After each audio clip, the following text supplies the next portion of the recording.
when we think about change? And, how do you sort of bring empathy into different points of view? That is one of the most important ingredients to change, right? It's listening. It's actually being willing to say, that's another perspective I had not thought of. And it's finding that common ground, locking arms and moving forward. And that's how the best change is made. It isn't that one person is always right or one person's ideas are always better. It's how do we sort of collaborate? How do we bring empathy into collaboration? And then how do we, in some cases, agree to disagree and move forward? And then that Dan, I want to come change. And in the political landscape, I'd like to see more of that personally. Yeah, I mean, any of it would be nice, to be fair, but yeah. I'd like to come back to those points around the importance of empathy and the importance of agreeing to disagree, but not quite yet, because I think we're missing a step. Hello and welcome to We Need to Talk About HR, a weekly podcast where we explore the forces shaping our roles today, from new technologies, shifting expectations, to tightening budgets. I'm your host, Felix Mitchell. Before we get going, I'd like to thank our sponsors, Instant Impact, for supporting this episode. Instant Impact happens to be my company. We're making world-class talent acquisition a reality for SMEs by providing a range of embedded talent solutions, from full recruitment outsourcing to workforce planning and other advisory services. If you're in HR and you're overwhelmed with the sheer volume or complexity of recruitment challenge, then please do get in touch. Visit instant-impact.com, where you'll be able to book in a call. Just specify that you've come in through the podcast, and I'll personally jump on a call to talk through your talent acquisition strategy headaches. Now, on with the show. With 64 elections being held worldwide this year, including the US presidential election, the UK general election, there's a lot up for debate. But what no one's arguing about is that we are in a constant state of change. Yeah, I realize that was a bit of a tenuous lead in, but that state of change is true whether you're looking at politics or business, and leaders in both spheres need to adapt our minds to keep pace. Our guest today, Dan Riley, is somewhat of a change expert. A software engineer by training, he spent most of his career at Modern Survey, which he founded. It was a human capital business that he sold to Aon in 2016. He then joined Aon for three and a half years as leader of their talent practice, after which he jumped straight back in, feet first, into the startup scale-up world.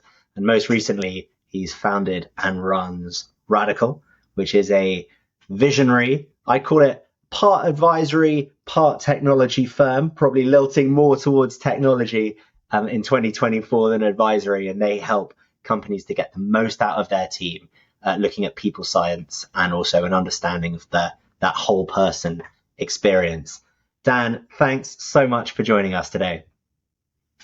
Yes, Felix, thank you, and great intro. And one thing you might not know about me, I'm sort of a political junkie, and in fact, I went to school for political science and international relations. So I love politics. So as soon as you started talking about all the elections and the realities of, I will just put it out there, the chaos that we're going to experience this year. I feel like when we get rolling here, that might be a good starting point. You know what, Dan? I went to school for politics and international relations as well. Anybody listen? This is now this is the Daily Show with Felix and Dan, not Jon Stewart, and we'll just use satire and do our best. Well, I said I did politics. I didn't say I was funny, Dan. So let's pump the pedal there. No, that's really interesting. And I mean, I think you're right. There is a degree of chaos going on, and I think it feels really relevant to our business environment. I mean, certainly from us in the talent acquisition game. The political, I think for the first time since I set the business up, and we've been in business for 13 years, it feels like politics is having a real impact on business uh, comfort, on business confidence, and consequently on hiring, growing or not growing their workforce. For the last 18 months, it's been not growing their workforce and even cutting back. But I never thought when I was at college that the sorts of things that I'd been looking at, particularly in the international relations side of things, would would be relevant to my career. How did you feel about it? Yeah, yeah. I mean, well, first of all, thank you again for having me on. Thank you for that amazing intro. And it's just a pleasure getting to know you and looking forward to a great conversation today. So, it's funny. I think when I was, my dad worked at IBM, and so I was coding. My dad worked at IBM. Really? Look at that. Yeah, my That's dad amazing. was an engineer, and he brought home the very first PC, and it was a prototype before it was a release. So it was this huge box. I was probably 10, I guess, around the time 10ish. And I started coding and programming, and it sort of gave me an opportunity to be fearless with technology and music. And music was a passion of mine too. And so growing up in Woodstock, New York, by default I had music in my blood, and so I spent my high school years, focusing on technology and music. And so when it came time to go to school, I wanted to do something different. I didn't think and I realized I probably didn't have the patience to be a comp sci major and probably would have flunked out. But I was really curious about the world, and so international relations and political science. And my parents were pretty political, but back then, we didn't really talk like your political decision and opinions were kind of yours. Right now, we actually almost we immediately make opinions about people based on that. Like that's the next thing around how are you and what do you do, and what party are you affiliated with. So it's really, at least in the US, it's gotten like that. So I had no idea that learning more about political science and international relations would serve me well when we think about change. And how do you sort of bring empathy into different points of view? That is one of the most important ingredients to change, right? It's listening.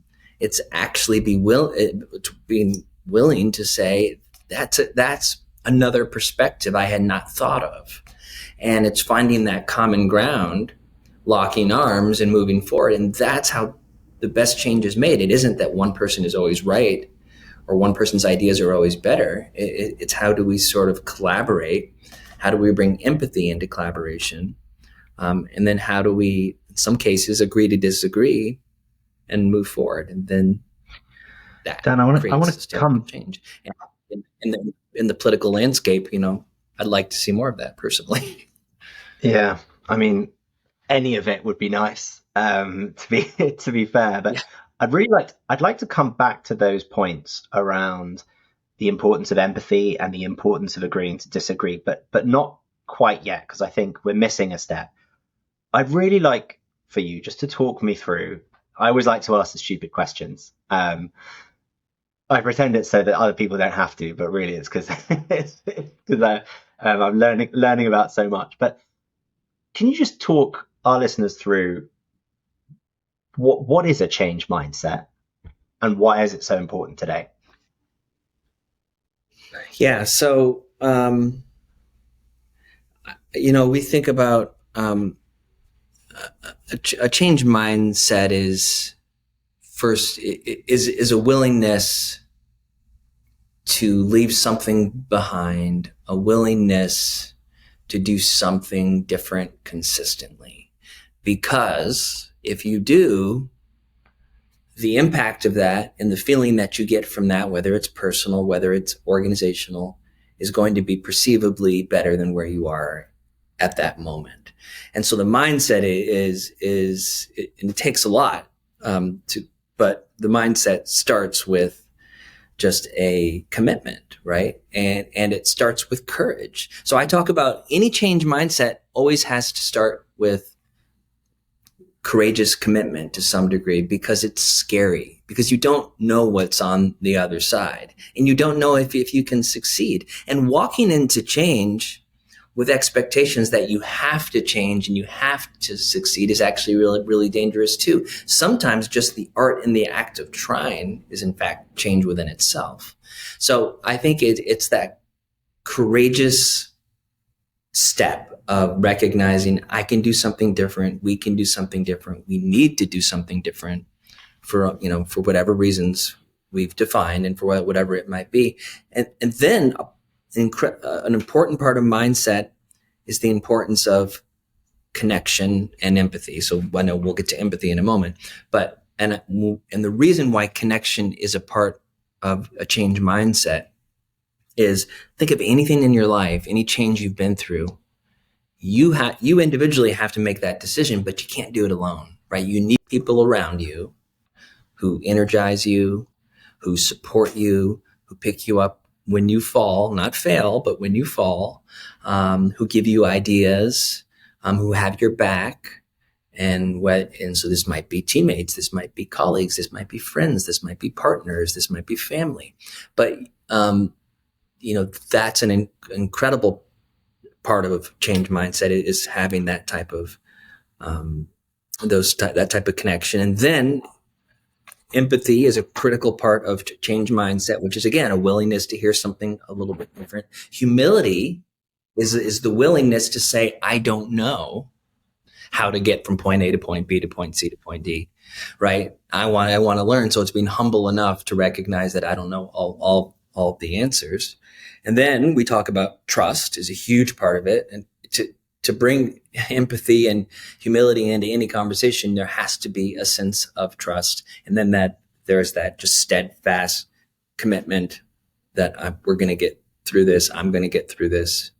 So that is how we define and think about a change mindset. That's really interesting. And what was coming through that I'm not sure I was really expecting from our conversation today was a comfort with not knowing the destination. And yeah, I think I was expecting you on the change mindset to be a little bit more around, well, be really visionary with your end point, get your North Star, and then work towards that. But I'm interested in the comfort with ambiguity that you injected there. Yeah. I love that question. We could probably do a whole podcast on that alone. So I'll try to be brief with this. Change by default, again, is moving out of a comfort level or moving away from the circle that you're in into something different, something unknown. The definition of unknown is simply that, it's unknown. The mistake we make with any change is we try to define what it's going to look like and feel like. And then so we set expectations of success around change, comparing to see, have we achieved what we dreamed up, versus looking at momentum, right? Looking at progress, looking at sort of the speed at which you're racing along, because that's more sustainable, right? I absolutely agree that you do need to create a North Star, and you need to be able to define, here's why we're changing, right? These are the reasons why we need to do something different. And here's what we believe, and here's what we can imagine it can look like and feel like. But again, take a personal relationship, your partner, someone that you love. Maybe you're going through tough times.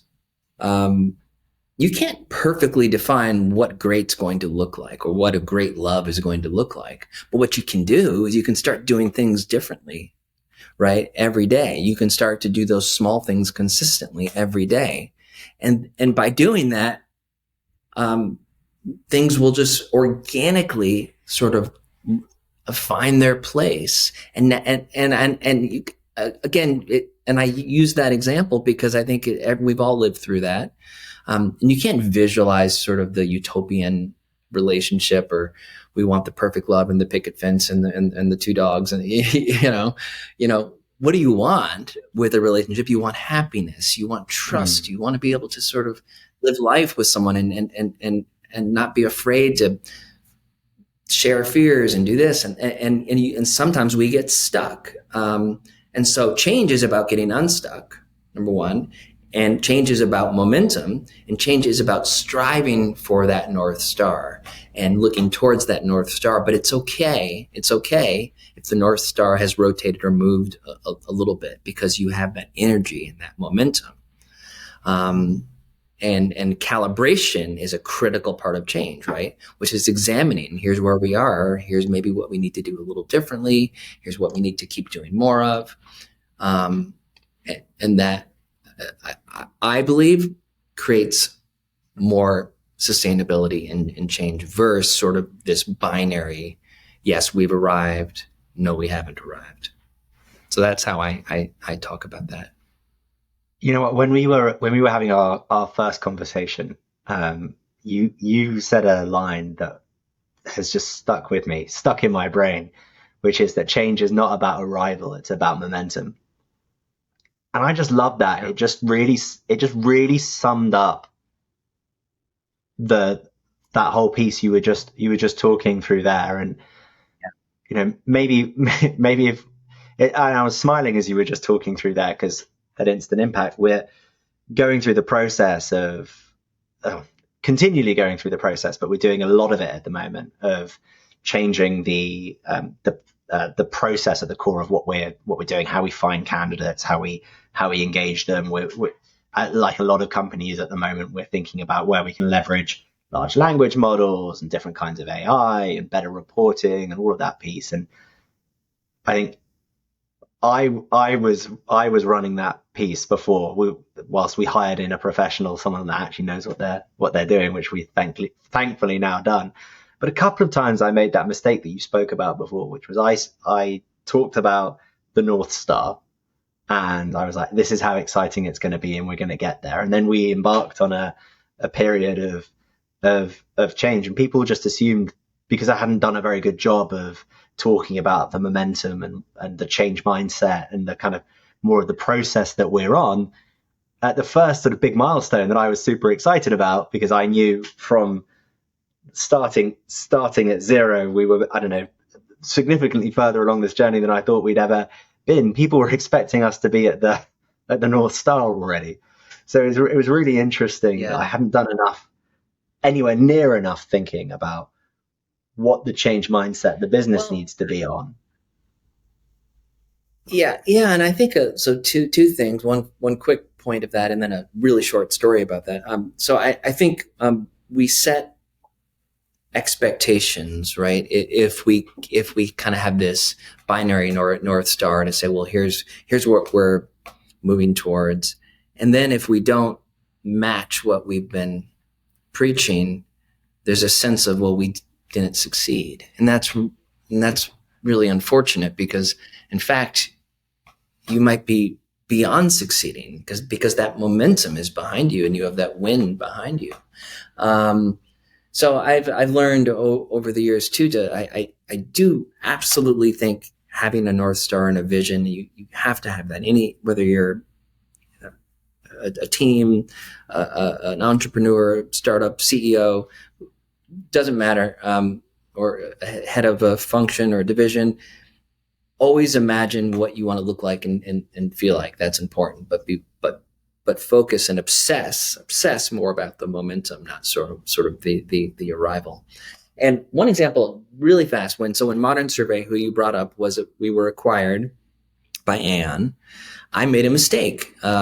It was a fantastic acquisition, but I defined success as that we were acquired for a lot of reasons, our technology primarily, but also our culture, which was fun and cool and hip, and at least that's what we were told, and we were also told that culture wasn't going to change, everything was going to remain the same, and we were going to sort of change Aon, because that's what Aon wanted.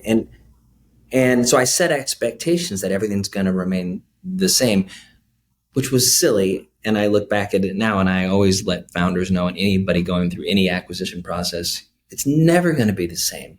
But guess what? It can be better. It can be better if you, in fact, say, we're going to leverage the best of who we are and what we're all about, what we stand for and our purpose, and leverage the best of what we don't know a lot about yet. But in this case, in my story, what Aon was all about, what their people were about, and what their vision and their purpose were about. And by merging these two, we're going to create something that we don't exactly know what it is yet, but it's going to be better if we keep our minds open to that. And if I had said that, instead I was trying to protect, right, our culture, like, well, it's going to be the same. Everything's going to be the same. It's going to, but, and again, very successful. But I look back and I wish I had known, and was a little more, it's almost a sense of just being more realistic, right, about what our change and our journey was going to look like, and feel like, even though the North Star was bigger and badder and global now, and for what we had built, it was going to change and it was going to be different, but it could be even better. And that's the way I again, and that's a mindset, right? That was a mindset that allows you to navigate through turbulent change in some cases. Really interesting. Let me ask you, just on that story, and I suppose on change more generally. It's been my observation that as business, I mean, I'm particularly talking about businesses here, but I'm sure the same is true in other instances.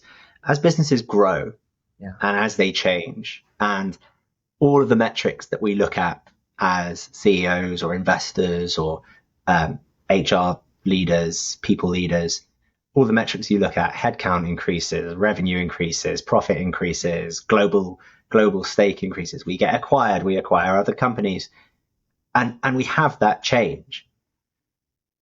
Do you think that a sort of almost a hoarding of what's good today or yesterday can get in the way of the sort of benefits of what could be great in the future? And I'll just put one more angle on that. I feel like there's also that thought that it has to be better for everyone.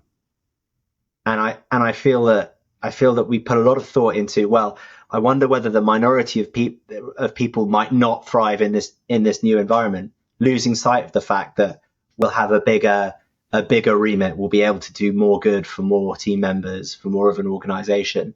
And actually, sometimes a 250 person company won't be right for someone that loves the buzz of a 15 person company. And somewhere on the way, there's going to be a natural drop off. Wow, good question. So, I think number one, I think you're absolutely right. There is a sense of kind of, using the word hoarding.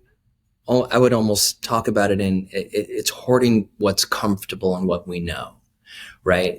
And so therefore, something that we don't know, or something we haven't experienced, changing towards that or moving towards that or aiming towards that, is sometimes, and that's where the courage comes in, right? You have to believe and hope that it's going to, in fact, be better than what you know and what you're comfortable and what you've surrounded yourself around. And that's risk, and that's being brave, and that's being courageous. And we have to do that. And that's why we can't perfectly articulate and define what it is we're moving towards at any given time. So I do think that comes in to the equation and has to be talked about really openly in a transparent way. I think number two around, is change good for everyone? I think that is an incredible question. And the answer is no. And I think we need to recognize that and change is different. I think it's even maybe a more focused word for this. change is different for everyone, from minority groups to people who have different types of roles and responsibilities, whatever that might be. We can't sort of have a sweeping brush to say, okay, well, this change of what we're doing is going to be just great for everyone, because it will affect other people differently. Everyone's an individual. So we have to be really careful. And that's where the art of listening and being, again, bringing in empathy. We absolutely want to implement change that's going to be better for everybody, but it might be also harder for some. AI is an incredible example, right, of change we're going through. I don't want to shift this conversation to AI, but I will just use that as an example to say, we all know change is headed that direction. Who it affects, how it affects us, who it's going to benefit, who it's not going to benefit, the uncertainty of it, how it's a little bit unknown. All those things are question marks, but we know we're moving that way, right? And so we really have to pay attention to it. And the way you do it is you have conversation and you listen and you adapt and you calibrate what you're going through to match what you need and what your people need. And so it's a great question, but I do think it's important to say change isn't equal for everybody, right? And so it really takes a lot of art and careful consideration when you think about change and how it might impact others in your organization in a negative way in some cases. And if it is not going to impact some people in a way that is with as much opportunity as it will some, you need to then communicate that and explain why and be empathetic to that and try to figure out maybe there's a multi-pronged changed approach. So, change isn't sort of a one-size-fits-all thing, right? Change it has to be carefully articulated, understood, and ultimately we want change to benefit everybody. That's progress, and that's the end goal. I absolutely agree, and I think one of the challenges with talking about change, I think, is that we can get caught up a little in the utopic. Let's get everyone on board with this. Let's make sure everyone agrees before we do anything. Right at the beginning of the podcast today, you spoke around agreeing to disagree. And I wonder whether you could speak to how you go about doing that in a change program where you have people, maybe very vocal people in an organization who aren't on board with the change. Yeah. How you navigate that and how you do the change anyway. So again, great question. And so let me paint a scenario. There's this kind of a saying in this belief that as a leader or a decision maker in an organization, you're immune to bad information or you should just simply know the answers and here's what we're going to do. And unfortunately, some leaders act like that, right? They just say, here's what we're going to do and why, without listening. So I challenge leaders to be the last to speak. And let me explain what I mean by that. If you're discussing, let's say, a pretty significant process change amongst a large team, you can paint the picture of here's the problem statement, here's why we believe we need to change. You might already know as a leader what your preference is, but the first thing you want to do is ask everyone, what do you think? Number one is this: do we need to pivot and change? Do we need to make progress? Do we need to, should we take a risk of being a little uncomfortable? Hopefully everybody agrees. And then, how do we go about it? What steps do we need to take? And two things happen. Number one, it creates a sense of we're in this together, right? So everyone in the conversation feels like they're contributing to the decisions made that will drive positive impact and positive change. When you do that, that creates a culture that will now sort of help, push the car forward. You have everybody pushing versus just a few people, because everyone feels like they're a part of it. And number two, it gives you as a leader who might already have an idea of what you want to do, it all of a sudden might trigger a new thought pattern and say, wow, I hadn't even thought about that. Right before you open your mouth and say, here's what we need to do, you immediately you kind of create an expectation, and you almost bias the conversation to some degree. Yeah. So I think, that's how you get people involved, and that's how you build consensus, and that's how change movements happen, is you get enough passion in a room or a team or an organization that believe in this change is going to be good for the most part, right? For everybody involved. And they feel like they're a part of that journey. And so I think that is how we kind of navigate through some who might not be as certain. But again, if they feel like they've heard their peers talk about it, and they feel like this is the power of the people, then I think you get a lot more lift and a lot more energy behind it. Now, with that said, the leader does need to sometimes, people do want leaders who are passionate and believe about, here's why we're changing and here's what we're going to do, but we're going to listen and we're going to check in along the way. It's not sort of, what do you want? What do you want? What do you want? What do you want? That's a terrible change process. We need to all agree and lock arms and move forward.